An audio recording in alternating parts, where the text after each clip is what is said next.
course, is OSHA trusted you guys as competently thinking adults back in the old days because obviously if you have any kind of blood-borne illnesses, you should never donate blood in a communal or laboratory setting. And of course, if you go back to when I first started teaching here, I did have some HIV positive students. Yeah. But of course, whether they're HIV or hepatitis, there's other blood-borne diseases that you should definitely not donate blood.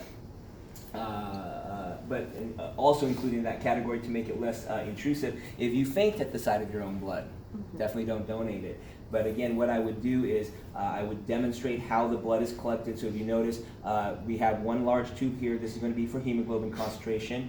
Obviously your hematocrit tube, and then this tube here is for your RBC count. And really the only difference between these two tubes is, in this case, we placed a specified quantity of my blood into distilled water. And of course, if you place any cell in distilled water, what happens to the poor cell? It bursts, yeah, so we liberated the hemoglobin. On the flip side, we placed my blood in balanced isotonic saline. So in this case, none of the cells have exploded, they're just in suspension, and this is how you're going to do your RBC count, okay? So 3 samples with their respective goals today, right? So step 1 is really the only thing you have to worry about loading up properly is the hemocytometer. So this is a hemocytometer, believe it or not. If you look in your lab manual, those are the quote reusable ones, and we used to have those, and of course the lab techs would have to sterilize them after every lab, and that just became a pain in the butt, so we went disposable. And really all a hemocytometer is if you look at the cover slip, can you guys see the grid on the cover slip? Mm-hmm. Yeah, so that's the hemocytometer grid, and that grid mimics the one in your lab manual. I'm going to show you guys this on the microscope. But one of the favorite trivia questions that you may get, it's not a guaranteed, is simply this.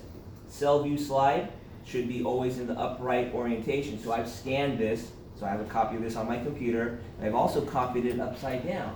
And the whole idea is, well, why is that important? Because if you have this cover slip mounted upside down, where obviously you don't read the word cell views, you can only see the grid but no cells, or you can focus on the cells and no grid. And in order to get an accurate RBC count, you have to see both superimposed. So the only way you can see both the grid and the cells is if you have the cover slip in the proper upright condition. And so yes, you think it's a stupid question. So test question, scanned version like this, right next to it, scanned version like this.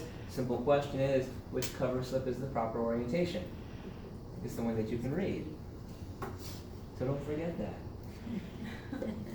If you forget that, yes, we will laugh at you. And get your practicals back. So like I said, you can tell me mean as I get older sometimes, just because I don't want you guys to make these what I call stupid mistakes, right? And so technically you don't need an actual funky slide like this to do an RBC count reading, but when it comes to protocol, it sort of helps you do it. So what you do is you just line up the cover slip where the edge of the cover slip just bisects that light blue circle. And all you want to do is make sure you shake up your sample really well.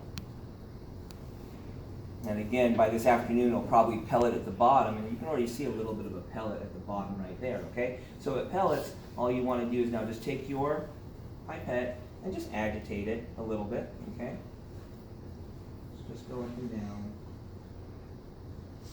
just to make sure it's in suspension. Then all you want to do is take one drop and drop it right on the slide right next to the edge of the cover slip. Okay? And capillary action will do the rest, okay? And so now, after you have the sample on your slide, all you're going to do is gently move the cover slip to where the dark blue circle on the cover slip superimposes in the middle of the light blue circle, and do this slowly because you don't want air bubbles to be underneath the cover slip, okay? If you have air bubbles, the cells cannot occupy air, they can only occupy liquid, and if you have air bubbles, basically you will have an uneven distribution of red blood cells, and you want to have the cells to be evenly distributed on your overall grid. And so there's the finale. And that's the only reason why you have the funky slide itself, just for alignment. But again, you could really pretty much use any glass slide to place the hemocytometer cover slip on it, okay? And that's all it is. So now if you guys want to go back to your seat, or actually stay up front, because sometimes you have to get up close and personal to my screen there. Let me mount this on my